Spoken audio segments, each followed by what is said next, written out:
just as a little introduction for this one, Tales from the Whack Shack was inspired by the week and a half I spent in the Robert Young Mental Health Center.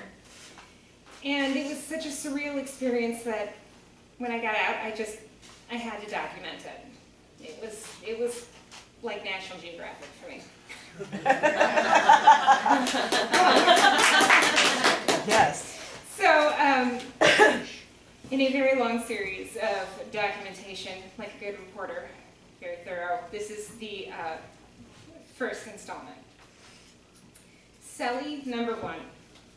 They call them roommates, but we all know they're cellmates, so let's skip the pretense. Oh, and did I draw a winner? Jessica, pardon me, Jessie, was schizo-bipolar and probably had the worst case of ADHD ever in the world. Ever.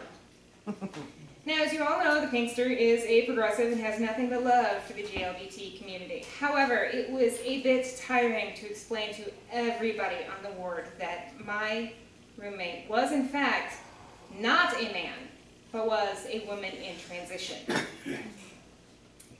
She talked a lot, nonstop, in fact. She talked about her love-hate relationship with her mother. She talked about her hate-hate relationship with her stepfather.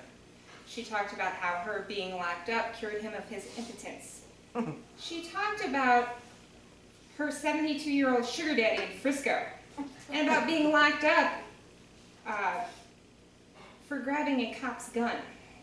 She was nothing but charm. Charm and ridiculous, uncalled for outbursts which she seemed incapable to fathom the consequences of. She would go off on her parents over the phone. She would go off on the nurses at the station. She would go off on other patients in the community room. She loved me, thank God, because she truly scared the fuck out of me. And so we come to the restraint. It's visiting hours. Everybody's just trying to relax, catch some time with loved ones in the community room, chill out. She's on the phone yelling at her parents because they promised to bring her an e-cigarette and they didn't.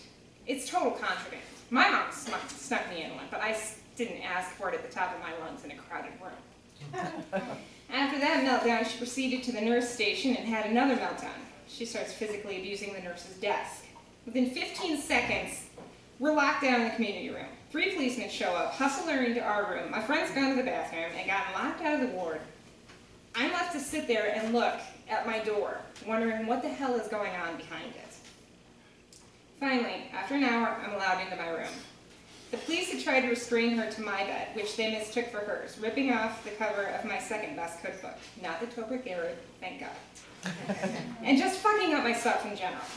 They did this because she had one caught by the balls, one by the throat. Wasn't got. They finally got her to her bed and sat on her. She had the restraints and drugged her. She was promptly moved to another room the next morning to make restraining her easier. And this was just my first full day. Exciting shit, right? Yeah. Yeah.